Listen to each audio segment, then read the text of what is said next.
Quiero compartir esta última enseñanza que la he titulado Simpatizantes o discípulos de Jesús. ¿Qué es lo que somos? ¿Discípulos verdaderos de Jesús o solamente simpatizantes? Vamos a leer Juan 6:66. Desde entonces muchos de sus discípulos volvieron atrás y ya no andaban con él. Padre, ayúdanos, Señor, a entender tu palabra. Gracias por estos 3 días, Señor, donde estuvimos a tus pies, regresando a la cruz. Que quede bien grabado en nuestros corazones, Señor, esta palabra que tú nos has dado, porque queremos ser verdaderos discípulos y no solamente simpatizantes. En el nombre de Jesús te damos gracias, Padre. Amén. Las iglesias de hoy, hermanos, están llenas de simpatizantes de Jesús, aunque usted no lo crea. Mucha gente se dice cristiana, dicen que siguen a Jesús, pero lo siguen no por su mensaje, porque el mensaje de Jesús ofende, sino lo siguen por lo que les da, no porque lo aman. Muchos siguen a Jesús porque buscan algo de Dios, como sanidad física, prosperidad material, etcétera. En realidad, estos no son verdaderos discípulos de Jesús. Son simplemente simpatizantes de Jesús. Los discípulos verdaderos están comprometidos con Jesús. ¿Cuántos están comprometidos con Jesús? Los verdaderos discípulos no se olvidan de la cruz de Cristo. Los verdaderos discípulos aguantan las adversidades, están firmes contra el viento, la marea, los ríos que dan con ímpetu contra sus vidas, pero como están fundados en la roca, permanecen firmes. Los simpatizantes no lo están. Los simpatizantes son volubles, emocionales, siempre se guían por las circunstancias a su alrededor. Si algo no les gusta, simplemente se van, como aquella señora que nos dijo: ay, pastor, hoy no me gustó la alabanza. Qué bueno, porque no era para usted. ¿Qué nos debe importar si le gusta a usted o no la alabanza? La alabanza es para el Señor, no es para nosotros. Y así es esa gente. Pero lo más importante para Jesús no es que lo sigan, sino el por qué lo siguen. Jesús le preguntó 3 veces a Pedro: Pedro, ¿me amas? Sí, Señor. Pedro, ¿me amas? Te amo, Señor.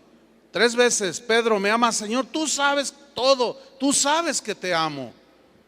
Como queriéndole decir: pero ¿por qué me amas, Pedro? ¿Por qué me sigues?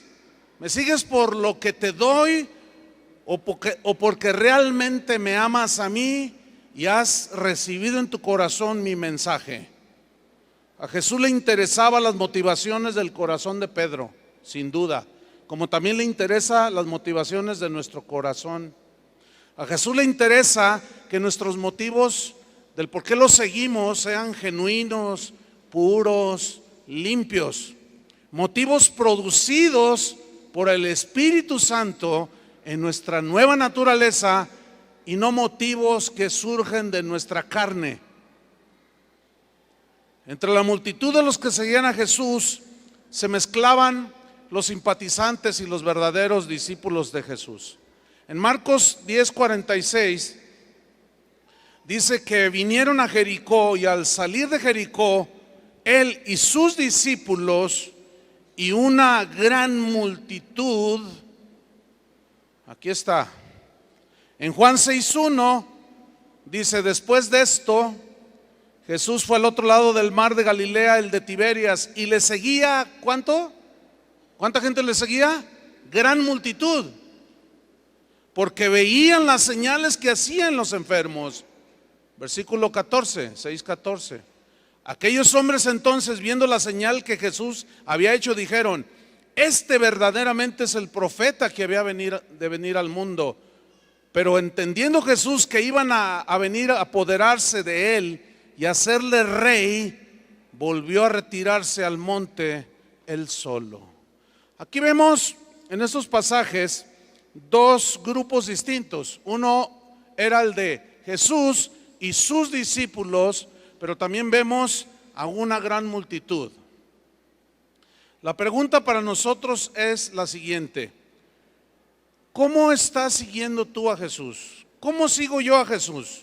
¿Como discípulo verdadero o simplemente como un simpatizante perdido entre la muchedumbre?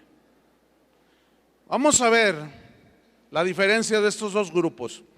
Volviendo al capítulo 6 de Juan, del versículo 1 hasta el 23, vemos el contexto del pasaje que leímos al principio, de Juan 6:66. Ahí nos habla de la alimentación de 5,000 personas. ¿Se acuerdan de ese pasaje? Que el Señor multiplicó los panes, los peces, y comieron todos y sobró, abundó. Y la gente estaba contenta porque el Señor les había dado de comer.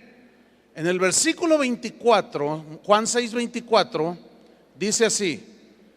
O sea, Jesús les dice: váyanse al otro lado del mar y yo luego los alcanzo. Ellos se suben a las barcas y se van, y Jesús después los alcanzó allá, y la multitud se quedó. Y miren lo que sucedió. Cuando vio pues la gente que Jesús no estaba allí, ni sus discípulos, ¿qué hicieron?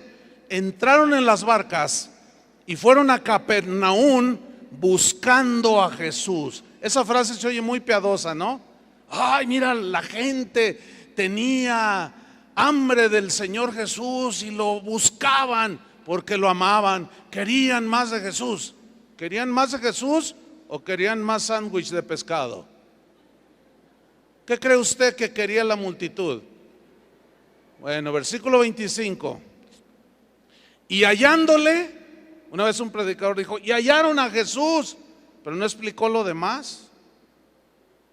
Y hallándole, o sea, encontraron a Jesús. Hallándole no significa: ay, qué maravilloso fue esto, encontré a mi Salvador. No. Y hallándole al otro lado del mar le dijeron: Rabí, ¿cuándo llegaste acá? Hay que anotar allí. ¿Por qué no le dijeron Señor? ¿Por qué le dijeron Rabí, que significa maestro? Había muchos maestros en Israel. Desde aquí se empieza a ver de cómo lo nombraron maestro. No Señor, mucho menos mi Salvador, ¿cuándo llegaste aquí? No, maestro. Hay un montón de maestros. Aquí ya estaban ellos revelando parte de su corazón. Versículo 26.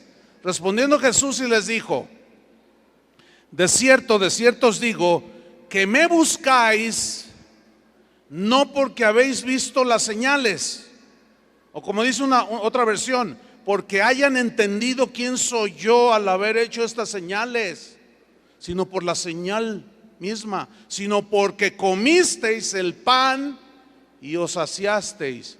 Yo quiero hacer notar algo, hermanos.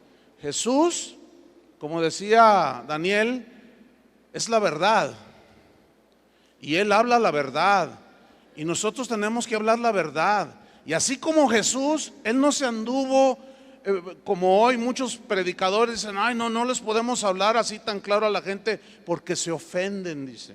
Y Jesús fue claro y directo. Dice: ustedes me siguen porque ayer comieron pan y se saciaron. Eso es bastante agresivo, ¿no creen?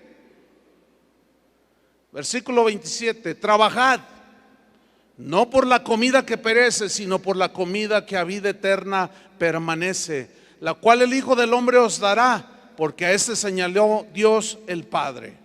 Vemos aquí que esta multitud había comido de aquel milagro maravilloso, ciertamente, de multiplicación de peces, de panes, pero ellos buscaban a Jesús no por el mensaje de Jesús, sino porque ni tampoco porque les interesara a Jesús como Salvador, sino lo empezaron a seguir por conveniencia.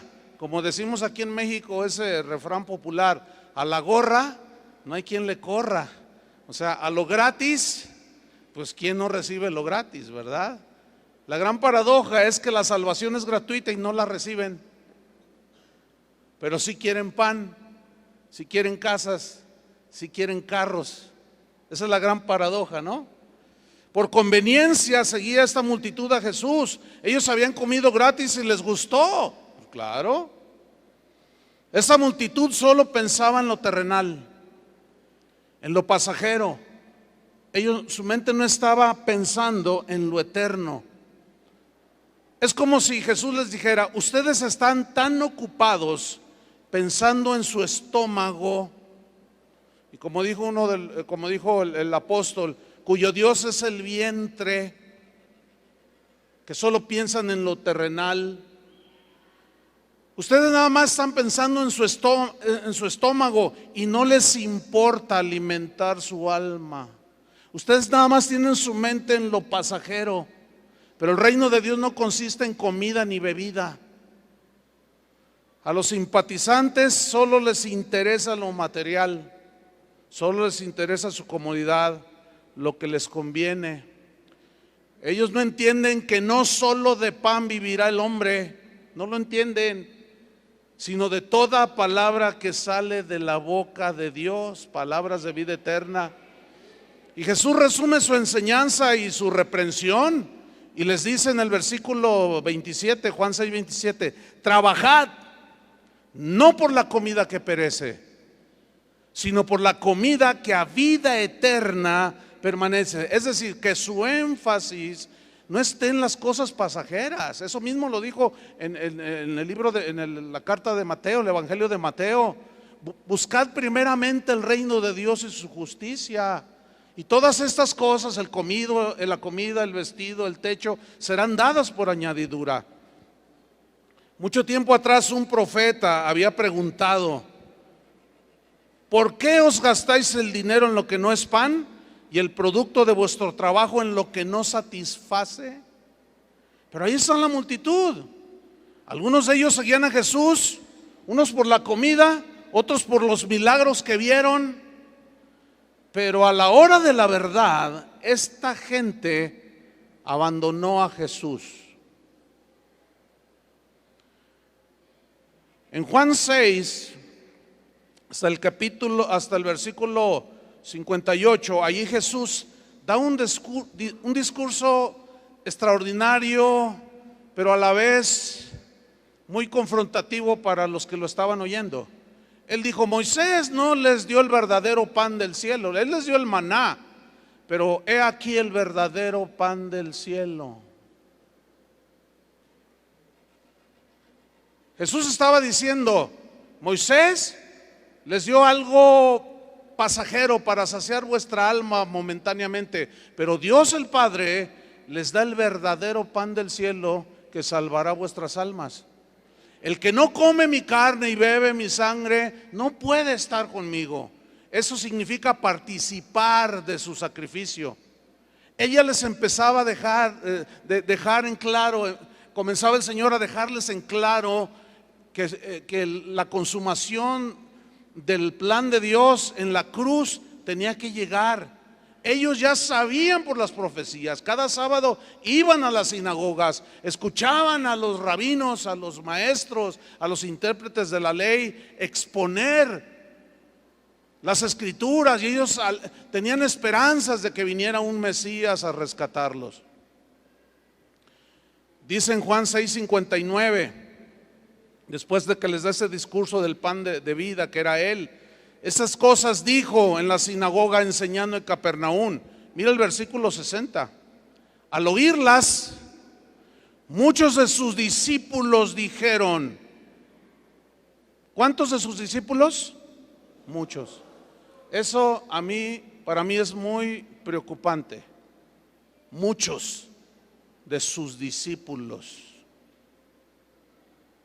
dijeron. ¿Qué dijeron? Dura es esta palabra, no me gusta, no me simpatiza, como que no se acomoda a mi proyecto de vida. ¿Quién la puede oír?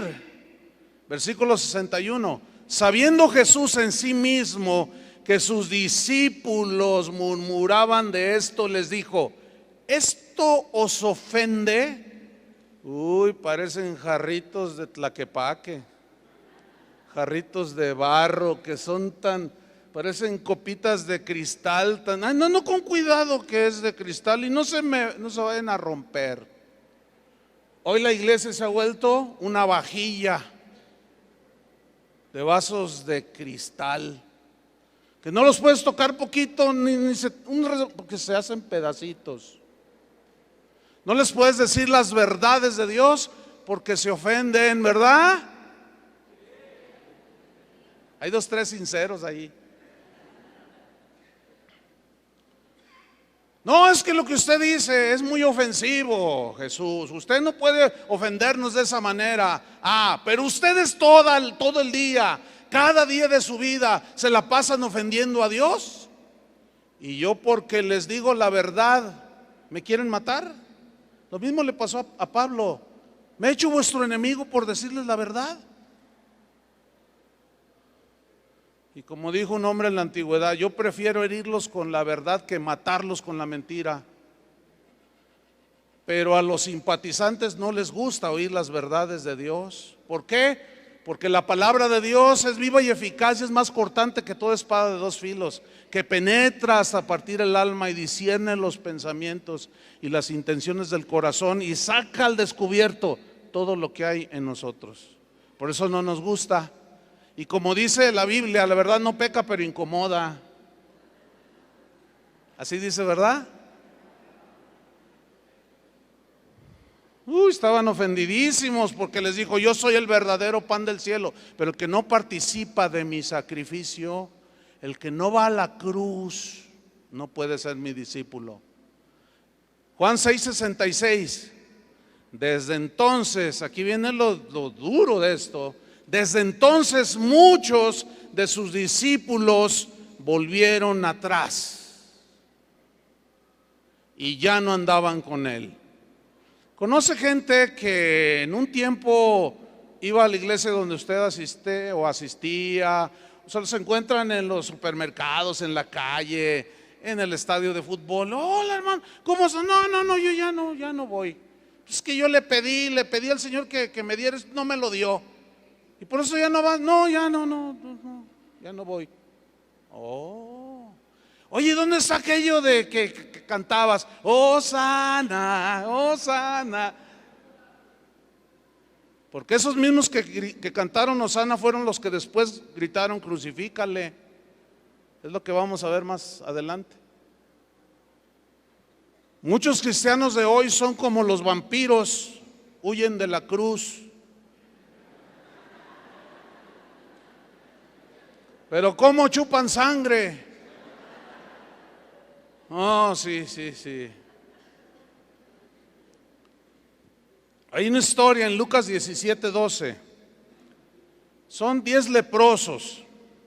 Ahí nos muestra algo extraordinario que viene a colación y que nos va a ilustrar esta verdad que estoy compartiéndoles a ustedes. Ahí nos muestra que 9 de ellos los seguían porque simplemente querían un milagro de sanidad.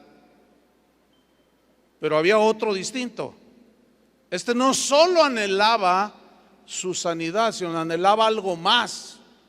Dice Lucas 17:12, al entrar en una aldea, le salieron al encuentro 10 hombres leprosos, los cuales se pararon de lejos y alzaron la voz diciendo: Jesús, Maestro. Otra vez Maestro.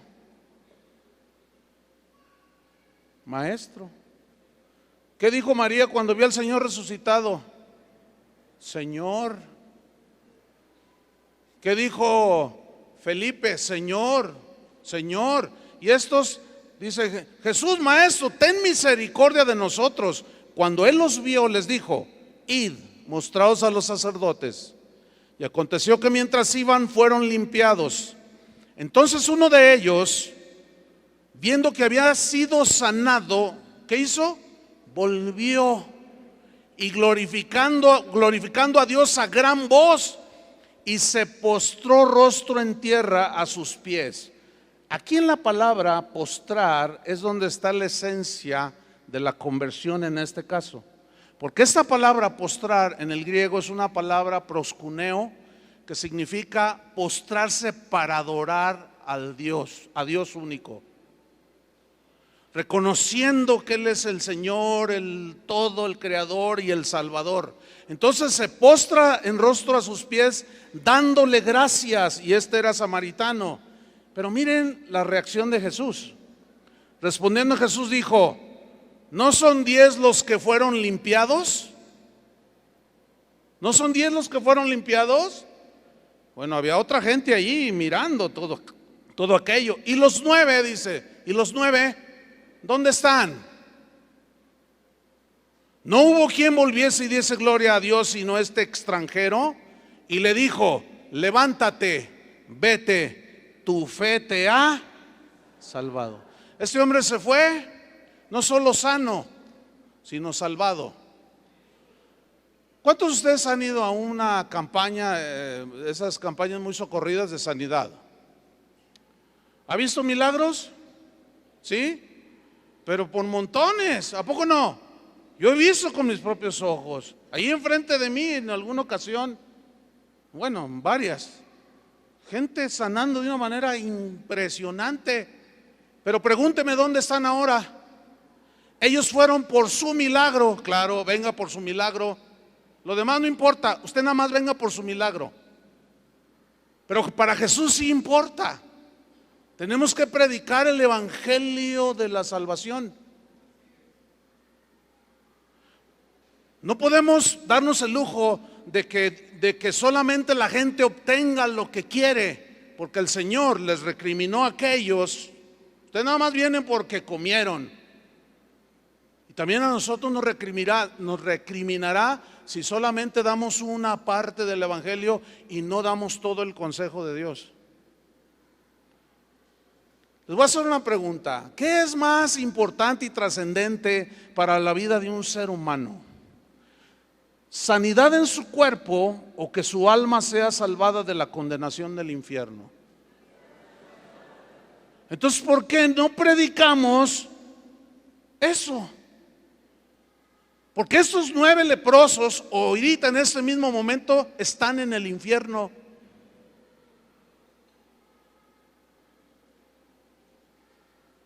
Por eso Jesús preguntó: ¿dónde están? Pues sí, como aquellos nada más habían llegado por su sándwich de pescado. Esos nada más habían llegado aquella noche de milagros, nada más habían llegado por su milagro. Pero ¿y la salvación de sus almas? Escúcheme bien. La necesidad primordial de todo ser humano no es tener una mejor casa, no es tener mejor ropa, no es tener una carrera universitaria. Esas cosas son de la vida cotidiana y de alguna manera se pueden tener, pero la necesidad primordial del ser humano es salvación de sus pecados. Mas Dios mostró su amor para con nosotros en que, siendo aún pecadores, Cristo murió por nosotros. De tal manera nos amó que dio a su Hijo unigénito. La paga del pecado es muerte, pero la dádiva de Dios, el regalo de Dios, es vida eterna. ¿Por qué se enfatiza tanto en la sanidad física que vemos aquí que no trae la salvación? Ese solo milagro.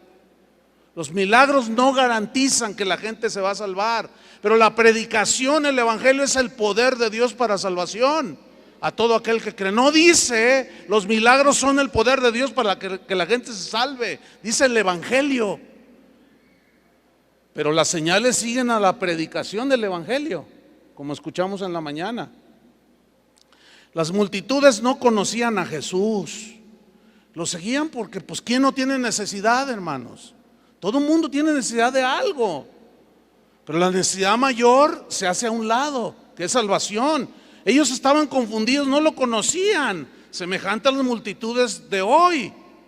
En Mateo 16:13 vemos este punto. Viniendo Jesús a la región de Cesarea de Filipo, preguntó a sus discípulos diciendo: ¿quién dicen los hombres que es el Hijo del Hombre? O sea, ¿quién dice la gente allá afuera, las multitudes, toda la gente? ¿Quién dicen que soy yo? Versículo 14, ellos le respondieron: bueno, Señor, unos dicen que tú eres Juan el Bautista. Pregunta: ¿era Juan el Bautista? No. Vea qué confundidos estaban, Era Juan, unos dicen que eres Juan el Bautista, otros dicen que eres Elías, otros dicen que eres Jeremías, y algunos otros dicen que eres alguno de los profetas. Confundidos. Es increíble darse cuenta que entre las multitudes de congregaciones llenas de gente como esta, o como donde yo pastoreo, o en los estadios, donde hay multitudes, es increíble pensar que pueda haber gente confundida, que no conoce al Señor, que tiene una opinión distorsionada de quién es Jesús. A los corintios les pasó esto, estaban confundidos, ellos creyeron en otro Jesús, les había llegado el evangelio por boca de Pablo, pero ellos después escucharon a falsos maestros que les presentaron a un Jesús más cómodo, más buena onda, ¿me entiende? Que se pone a tomar cerveza contigo, y que se van al antro, tú y él juntos. Oh, qué buena onda es Jesús. Y dijeron, no, pues este Jesús, qué buena onda es el Señor, me gusta este Jesús. Pero el Jesús que demanda santidad, y que si alguien te da una mejilla tú ponle la otra, y al que te maldice bendícelo, ese no me gusta. ¿Les gusta ese Jesús? Ya quedaron bien calladitos, se ven más bonitos.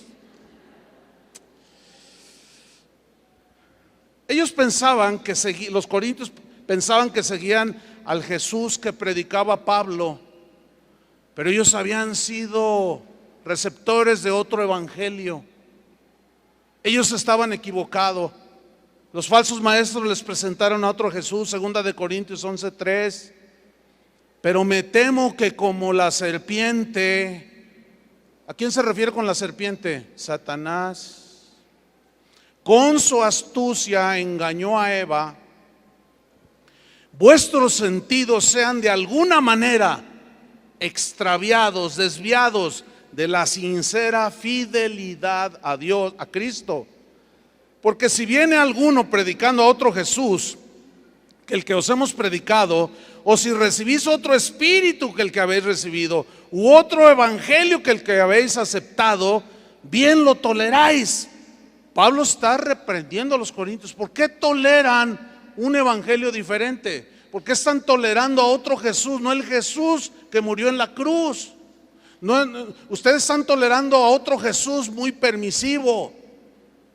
Jesús vino a rescatarnos de nuestros pecados. Pablo dijo, perseveraremos en el pecado para que la gracia abunde. De ninguna manera, dice. ¿Cómo? Si ya hemos sido rescatados, ¿cómo Dios nos va a permitir seguir en los pecados? Eso no tiene sentido. Pues ese es el Jesús que hoy predican muchos. Y la gente sigue confundida y le dan ofertas acerca de un Jesús que no es el de la Biblia. Y esos se vuelven simpatizantes de Jesús, porque en el momento que oyen el evangelio, la palabra de Dios, se ofenden y se van. La multitud que seguía a Jesús lo vitorió, lo alabó con emoción, con aplausos cuando él entró en Jerusalén, ¿se acuerdan? ¿Sí? Pero finalmente terminaron rechazándolo. Le dieron la espalda. ¿Por qué? Porque no llenó sus expectativas. Ellos esperaban un Mesías bendecido, prosperado y exitoso. Cuando Jesús entra a Jerusalén y se monta en un burrito, dijeron, oye, como que no está manifestando la presencia así impactante de un Mesías fuerte y que venga y establezca su autoridad. Se montó en un burrito. No se montó en un caballo blanco como el de Napoleón, se montó en un humilde burrito. Bueno, nada más eso para contradecir a aquellos que dicen, yo soy hijo de Dios y merezco un Mercedes-Benz, porque un suru de esos suritos, de esos burritos, no me gustan. Pero ¿cuántos quisieran que sea un burrito?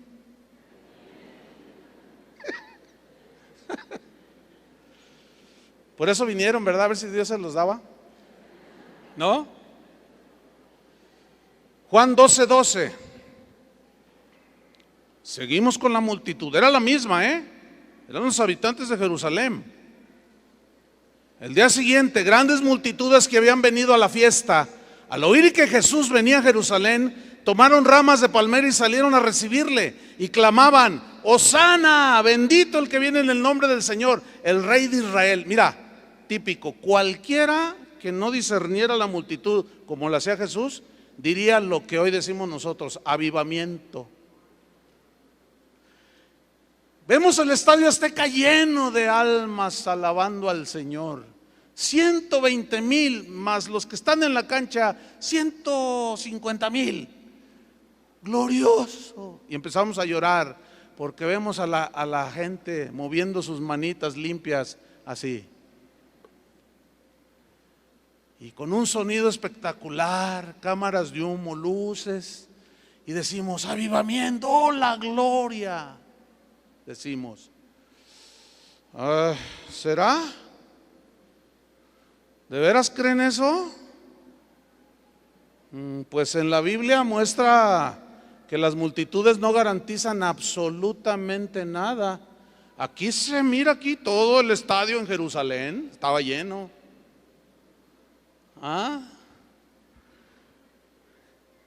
Por otro lado, Jesús les declaraba una y otra vez que Él tenía que morir en una cruz. Pero no les gustó esa clase de Mesías. ¿Se acuerdan cuando Pedro lo tomó aparte y le dijo: Señor, en ninguna manera esto te acontezca, Señor, no, por favor? Pedro era sincero en su deseo de que no sufriera Cristo, ¿sí o no? Sí, pero estaba rotundamente equivocado. Eso era de la carne. Eso eran sus propias intenciones, pero totalmente fuera del propósito de Dios. Todo lo que escuchó en la sinagoga, los sábados de Isaías 53, se le olvidó la cruz. Y trató, fíjense qué osadía, qué ignorancia, qué debilidad humana. La de Pedro, igual a la de nosotros. De decirle al Señor: Señor, en ninguna manera subas a la cruz. Se pueden imaginar a Jesús haciéndole caso, así llorando y diciendo: ay, sí, Pedrito, no te sientas mal. Lo bueno es que Jesús no es emocionalista como nosotros, que está ahí el niño haciendo sus berrinches y llega con la mamá y le da un puntapié, y luego: niño, estése quieto y cállese. Ese niño necesita una disciplina, por el amor de Dios. Entonces el papá toma la autoridad que Dios: ven, hijito, necesitas una disciplina. Y la mamá: ay, no, pobrecito, está chiquito. Y el papá dice: de veras, ¿verdad? Sí, déjalo. Y al rato tienes todo un delincuente que un día te va a sacar la pistola. Qué bueno que Dios no es así. Qué bueno que Dios es amor. ¿Cuántos dicen amén? Y Dios al que ama, disciplina y azota a todo el que recibe por hijo. Porque si no recibís disciplina, es porque entonces no sois hijos de Dios, dice. Sois bastardos. Eso suena bien feo, pero es la verdad. Y Dios no es como nosotros, emocionalista, que lo vencen las emociones. A nosotros sí. Por eso debemos de permitir que el carácter de Cristo se forme en nosotros. A mí como pastor no me gusta, créanmelo, en mi carne no me gusta disciplinar a los hermanos. Pero tengo que hacer a un lado mi emoción natural. ¿Entiende? Para hacer la voluntad de Dios. Porque ahí está estipulado que nosotros tenemos que aplicar la disciplina del Señor. ¿Cuántos discípulos dicen así es? Y no les gusta. A ningún niño le gusta la disciplina. Pregúntale si verá. Oye, hijo, ¿te gusta que tu papá te discipline? No, pues tampoco a ustedes, yo lo sé, yo también soy hijo de Dios y duele. Pero cada vez que Dios me disciplina, en lugar de correrle, digo: gracias, Señor, porque esa es prueba de que soy tu hijo y no me vas a dejar hacer lo que me da mi gadarena gana. O endemoniada, para que me entienda. ¿Qué pasó con esa multitud que victorió a Jesús? ¿Qué fue lo que pasó? Mateo 27, 16. Textos que ya tocó Daniel. Tenían entonces un preso famoso llamado Barrabás. Reunidos pues ellos, les dijo Pilato: ¿a quién queréis que os suelte? ¿A Barrabás o a Jesús llamado el Cristo? Versículo 20. Pero los principales sacerdotes y los ancianos persuadieron ¿a quién? A la multitud. Persuadir aquí significa manipular. Desgraciadamente la multitud, la gente no sabe pensar por sí misma, se deja llevar. Cuando la Biblia dice que a los hijos de Dios se nos ha dado el Espíritu Santo, y el Espíritu Santo a cada uno de nosotros nos guía a la verdad. No nos dejemos arrastrar nada más porque es que voz del pueblo, voz de Dios. Ese es un dicho allá de los romanos y allá de la antigüedad, pero es falso. ¿De cuándo acá? Porque la multitud decide algo, es la voz de Dios. Eso es totalmente antibíblico. ¿Qué pasó aquí? ¿A quién quieren que os suelte? ¿A Barrabás o a Jesús llamado el Cristo? Los principales, los líderes, los encargados de dirigir a la gente en los caminos de Dios, ¿qué hicieron? Persuadieron a la multitud que pidiese a Barrabás, versículo 20, y que Jesús fuese muerto. Es lo que sucede el día de hoy. Los líderes, los pastores, los maestros, apóstoles, evangelistas, pastores, persuadiendo a la multitud, pero no en los caminos de Dios. No que escojan a Jesús, sino que hagan barrabasadas. Escojan lo que Dios aborrece, persuadidos por los líderes. Eso es muy lamentable. Versículo 21, Mateo 27, 21. Y respondiendo el gobernador les dijo: ¿a cuál de los dos queréis que os suelte? Y ellos dijeron: a Barrabás. Ya estaban convencidos. Siento en mi corazón que Barrabás. Anoche soñé, tuve una visión que Barrabás es bien buena onda. Por eso sigo a Barrabás. Versículo 22, Pilato les dijo: ¿qué pues haré de Jesús llamado el Cristo? Todos le dijeron: sea crucificado. ¿Qué está pasando aquí? Los simpatizantes, los discípulos que un día aclamaron a Jesús, y otro día gritan que lo maten. Eso me lleva a una conclusión: las multitudes no garantizan absolutamente nada. Ahora vemos a los verdaderos discípulos. Los verdaderos discípulos jamás abandonan a su maestro. Pueden tropezar como Pedro, pero Jesús intercederá por ellos. ¿Cuánto le dan gracias al Señor? Como lo hizo por Pedro, y nos levantará, hermanos. 7 veces cae el justo y Dios lo vuelve a levantar. Los verdaderos discípulos siguen a Jesús porque Jesús es todo para ellos. Para los verdaderos discípulos no es tan importante si comen o no comen, si son sanados o no son sanados. Su único refugio es Jesús. Y como dijo un cristiano en la antigüedad, la verdadera fe es aquella que cuando tú le pides a Dios y Él te responde, te gozas y le das gracias. Y si no te responde lo que le pediste, sigues creyendo en Él. Juan 6:66, que no tiene que ver nada con el anticristo,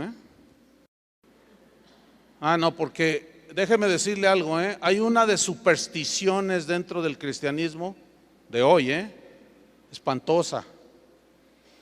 Ahora en una conferencia que tuvimos en Guadalajara, se me acerca al final, es de pastores, se me acercó un pastor, me dijo: oiga pastor, venía con otros dos, oiga pastor, ¿le puedo hacer una pregunta? Yo le dije: por supuesto, si está en mí respondértela, adelante.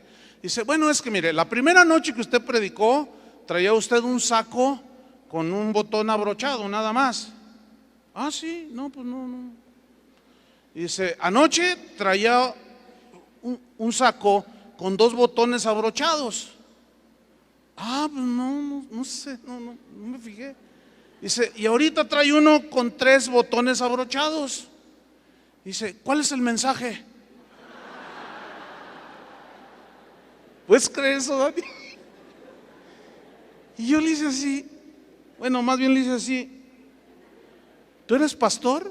Me dice, amén. Le dije, pobre de tus ovejas. Así le dije.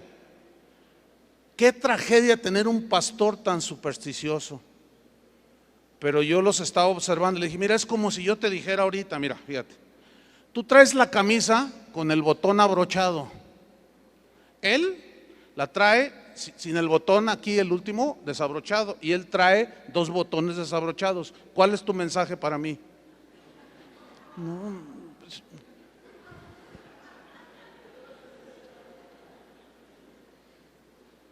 hay una, y les puedo contar 20,000 ejemplos de superstición dentro de la iglesia, que no tiene que ver nada con el cristianismo, ¿eh? Entonces Juan 6:66 no tiene que ver nada con el anticristo, ¿aclarado? Aunque lo que se ve ahí es del anticristo. Mira, desde entonces muchos de sus discípulos volvieron atrás y no andaban ya con él. Se volvieron en contra de Cristo. Versículo 67. Entonces Jesús dijo a los 12, o sea, se quedó con 12. ¿Acaso queréis vosotros iros también? Noten cómo Jesús no les dice, no se vayan, por favor. ¿Se acuerdan de aquel joven que llegó? Maestro, ¿qué debo de hacer para heredar vida eterna? Los mandamientos te sabes, no matarás. Sí, todo eso lo he guardado desde mi juventud. Te falta una cosa. Vende lo que tienes y dalo a los pobres. Pero aquel era muy rico y se fue muy triste. Dijo, no, eso sí, allí no. Y se fue. Observación. Jesús le dijo, no te vayas, por favor.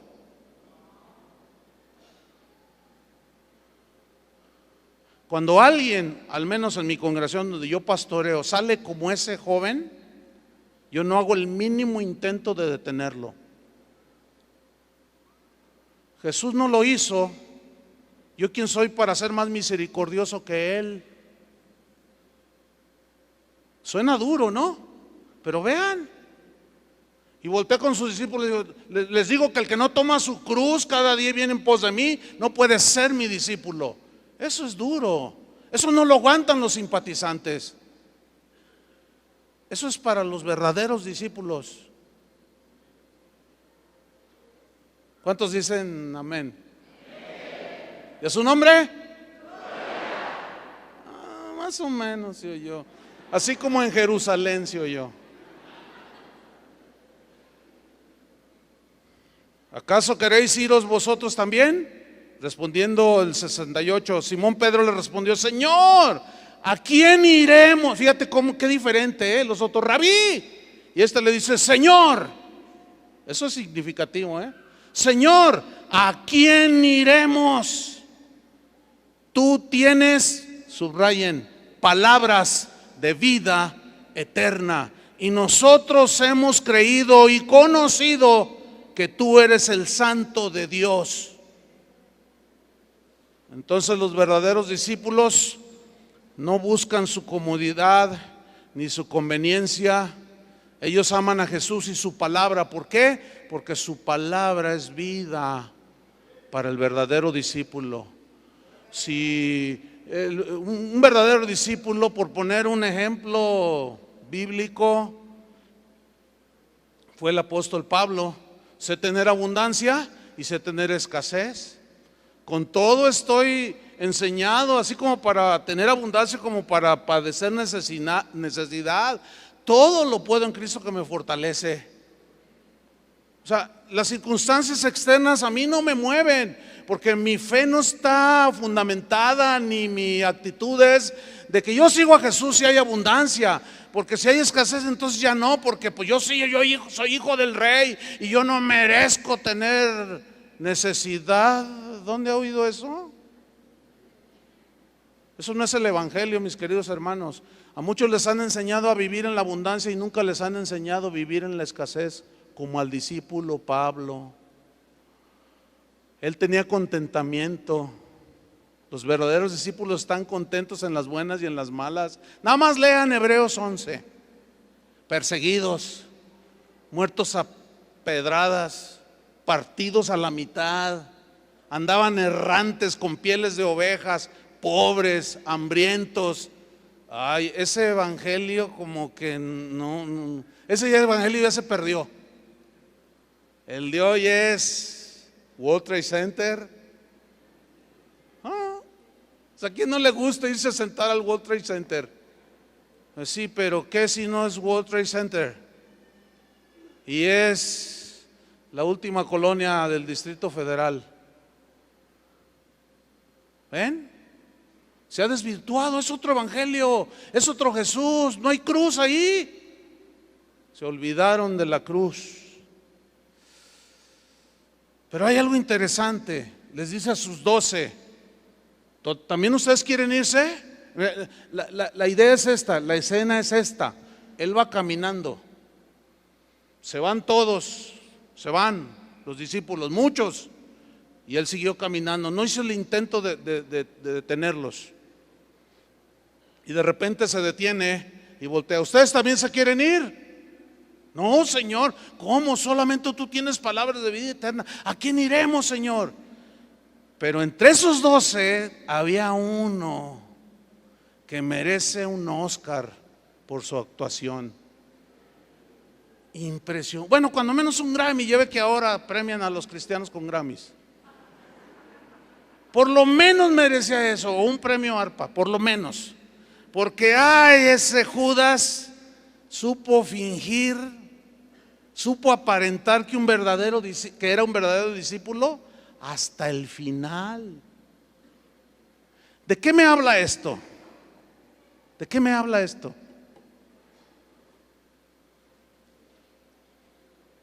De que entre la multitud sin duda hay genuinos discípulos, pero también hay algunos que siguen actuando, pero no son. Quisiera decirles con todo mi corazón lo contrario, pero estaría yo agrediendo lo que dice la Biblia. ¿Me explico? Estaría yo diciendo cosas como para quedar bien con ustedes, como para congeniarme con ustedes. Y Pablo decía que él decía, si yo agradara a los hombres no sería siervo de Cristo. Los predicadores, los pastores no estamos para agradarlos a ustedes, estamos para decirles la verdad, para que corrijan sus caminos. Y también uno está incluido, por supuesto. Nosotros no somos como los diputados del Congreso. Nosotros no tenemos fuero espiritual. Ellos dictan leyes y las violan, roban, transan, mienten, se aprovechan de todo. No todos, aclaro. Pero ellos tienen fuero, la ley no les hace nada. Ahí hacen el cuento de que juicio político. ¿Y cuántos juicios políticos ha habido aquí en México? ¿Cuántos están en la cárcel? Nos quedaríamos casi solo el Congreso. Los pastores no somos como los diputados y los senadores. Nosotros no tenemos fuero espiritual. ¿Entendieron eso? Es decir, aquí en este mismo mensaje yo también me siento de aquel lado. También es para mí. Y esto lo digo para los pastores que a veces somos a veces como los fariseos. Les decimos cosas, pero nosotros ni con un dedo las movemos. Les decimos den y nosotros no damos. ¿Cómo está el asunto? Predicamos del perdón y estamos amargados con el pastor de la iglesia de enfrente. Y total se vuelve todo esto un caos. Y esto no debe de ser, hermanos. La Biblia dice, Jesús dijo que nosotros somos la luz del mundo. Judas, vamos aquí con este gran actor. ¿Qué sucedió con este gran actor? Bueno, ¿se acuerdan cuando llega antes de la aprehensión de Jesús, lo que se conoce como la última cena? Cuando el Señor instituye este memorial, que es de recuerdo, que no se les olvide que yo morí por ustedes, que no se olviden de la cruz. Y están todos allí comiendo y cenando, y Jesús toma la palabra y dice: uno de ustedes me va a entregar. Entonces los discípulos ante eso se sintieron inseguros, y como ellos ya aparece entonces, ya sabían que Jesús sabía todo. ¿Seré yo, maestro? ¿Seré yo? Decían, ¿seré yo? En una película se ve que uno le dice: pregúntale si soy yo. Creo que era Andrés. Pregúntale. Y bueno, en la película, oye, dice Andrés que no, él no es. Porque Jesús sabía quién era.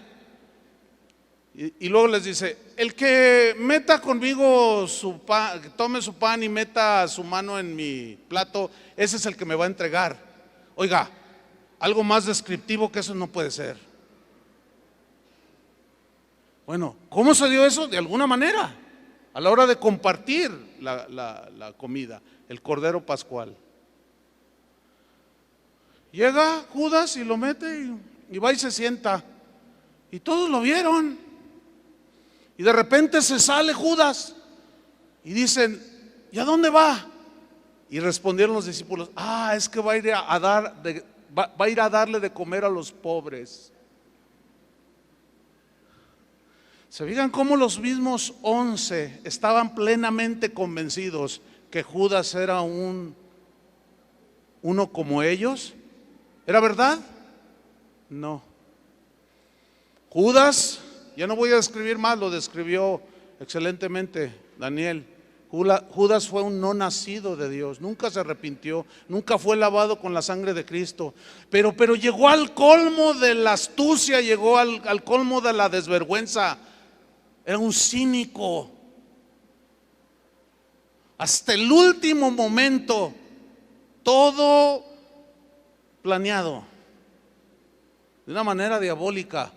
Y allí en otro de los evangelios dice: y Satanás entró en su corazón. A él sí lo posesionó. Pero hacía cosas buenas.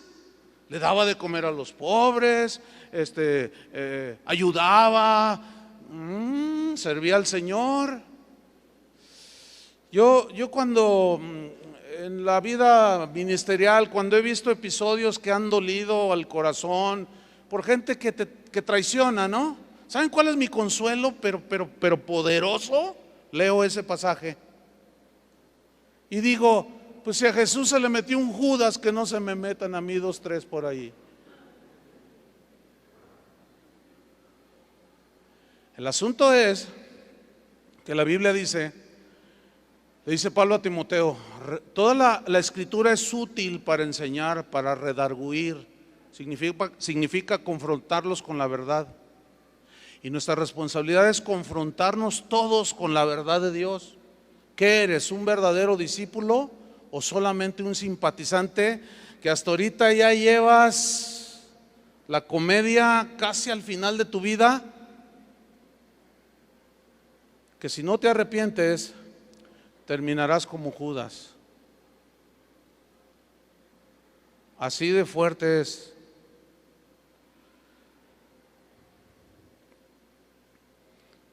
Mateo 16:15, Jesús les dijo, retomando el pasaje que había tomado: ¿y vosotros quién decís que soy yo? Respondiendo Simón Pedro dijo: tú eres el Cristo, el Hijo del Dios viviente. Jesús está interesado en que todos los que decimos ser sus discípulos lo conozcamos. Tú eres el Cristo, el Hijo del Dios viviente. Esos discípulos de antaño estaban dispuestos a ser fieles hasta el final. Los verdaderos discípulos, pues, no les importa otra cosa que hacer la voluntad de Dios. Por eso es que los verdaderos discípulos son aquellos que permanecen en su palabra. Él lo dijo claramente, Juan 8:30. Hablando él estas cosas, muchos creyeron en él. ¿Se fijan cómo en el capítulo 6 muchos se fueron, pero aquí otros tantos creyeron en él? Pero miren lo que les dijo. Dijo entonces Jesús a los judíos que habían creído en él: si vosotros permaneciereis en mi palabra, permanecer en su palabra, seréis verdaderamente mis discípulos y conoceréis la verdad, y la verdad os hará libres. ¿Libres de qué? De la esclavitud del pecado, hermanos. ¿Cuántos son libres de eso? Déjeme terminar con una historia de los primeros siglos allá en el desarrollo del cristianismo. Es una historia que data del año 304 después de Cristo, de una pareja cristiana que llevaban 3 semanas de casados cuando fueron separados por la persecución. Él se llamaba Timoteo y fue llevado ante el gobernador, quien lo presionaba para que se volviera otra vez al paganismo, a los ídolos. Pero viendo el gobernador que Timoteo, viendo que sus esfuerzos eran inútiles y que Timoteo permanecía firme, dispuesto a dar su vida por su Señor, el gobernador sabía que Timoteo tenía una copia de algunas de las escrituras y le ordenó que se las entregara. Cuando se las trajeron, este gobernador las quemó. Timoteo respondió antes de ese episodio que quemaran las escrituras: si tuviera hijos, dijo, los entregaría primero antes de entregarte las sagradas escrituras. Aún me las podrás quitar, pero no las podrás sacar de mi corazón. Y el gobernador, dice esta historia que está narrada, hay muchas historias en la historia de la iglesia cristiana tremendas. El gobernador dice que se enfureció y ordenó que le sacaron los ojos a Timoteo. Un hierro candente. Fue el verdugo, tomó un hierro candente y le sacó los 2 ojos. Y el gobernador, burlando, le dijo: a ver si así puedes leer tus escrituras, le dijo. Timoteo, dice esta historia, soportó el tormento y el gobernador se enojó más y ordenó colgarlo de cabeza con una piedra en el cuello para que estirara, y le taparon la boca y mandaron traer a su recién esposa, que recién se habían casado. Ella se llamaba Maura, y le dijo: ven para acá. Le dijo: mira, te ofrezco una gran suma de dinero, pero ve y convence a tu esposo que renuncie a Cristo. Y empezó a coaccionarla, empezó a presionarla, y Maura, dice la historia, que amaba profundamente a Timoteo, empezó a titubear y acepta el ofrecimiento del dinero para convencer a Timoteo de que renegara de su fe y de esa manera perdonarle la vida. Y lo llevaron ante Timoteo y empezó a escuchar lo que su esposa amada le estaba diciendo, y él daba señas de que le quitaran el trapo que habían puesto en su boca. Y un soldado allí le dijo: ¿qué quieres decir? Pensó que iba a renegar de la fe, y Timoteo lo que hizo, dice esa historia, fue reprender con lágrimas y con un tono de misericordia, pero reprendió fuertemente a su amada esposa y le dijo: mira, te amo con todo mi corazón, pero amo más a Jesús y yo estoy dispuesto a morir por Él, prefiriéndolo a Él que a ti. Y ella, dice la historia, rompió en llanto y de pronto volvió el sí, como aquel hijo pródigo. ¿Se acuerdan? Que volviendo en sí, y recapacitó y se abalanza sobre el cuerpo ensangrentado y golpeado de su amado esposo, y lo abraza y cae de rodillas. Le pide perdón a Dios y le pide perdón a su esposo por su cobardía. Dice la historia, termina bien trágica, muy trágicamente. Maura fue torturada de una manera brutal, la despedazaron después de haber sido crucificados uno frente al otro. Y dice la crónica que cuando ellos estaban siendo clavados en las cruces, donde fueron finalmente ejecutados, se miraban y se alentaban el uno al otro, y Timoteo le decía: aguanta, amada, aguanta, solo son minutos, solo son segundos. Y cuando ella veía que él, por el dolor, ella le decía a él: aguanta, Timoteo, en un momento, en un instante estaremos en la presencia del Señor. Esos eran los discípulos de antaño. ¿Qué somos nosotros? discípulos o simpatizantes que por cualquier cosita se van. ¿Qué somos? Oremos. Señor, te damos gracias. Te damos gracias por estos días, Señor, en los cuales sin duda hablaste fuerte y claro, pero es por nuestro bien. Tu exhortación es: hijos míos, no se olviden de la cruz. No se olviden de dónde yo los tomé. No tomen otras actitudes que no tienen que ver con mi espíritu, con mi evangelio. Señor, perdónanos, porque sin duda muchas veces buscamos nuestra conveniencia, buscamos nuestra comodidad y no estamos dispuestos a tomar la cruz y negarnos cada día. Y nos hemos vuelto egoístas, anhelamos la fama, anhelamos el reconocimiento, hacemos a un lado tu palabra y ponemos adelante nuestras visiones, revelaciones, sueños, anhelos puramente humanos, y hacemos vana la cruz de Cristo. Y eso finalmente nos hace solamente seguidores temporales, de memoria temporal, que pronto se nos olvida. Pero danos la gracia, Señor, que le diste a Pablo para soportar ese aguijón y poder decir en aquel día final: he peleado la buena batalla, he guardado la fe. Por lo demás me espera la corona de justicia, no solo a mí, sino también a los que aman su venida.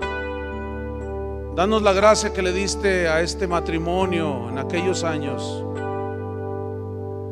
la gracia para soportar. Si es cierto, ellos flaquearon en algún momento, pero así como intercediste por Pedro, intercede por nosotros delante del Padre, para que nuestra fe no falte, Señor. Cuando la prueba, cuando la aflicción y las cosas de la vida golpeen duro contra nuestra casa, y permanezcamos firmes porque estamos fundados sobre la roca. En el nombre de Cristo Jesús, danos esa gracia, Señor, de seguir hasta el final.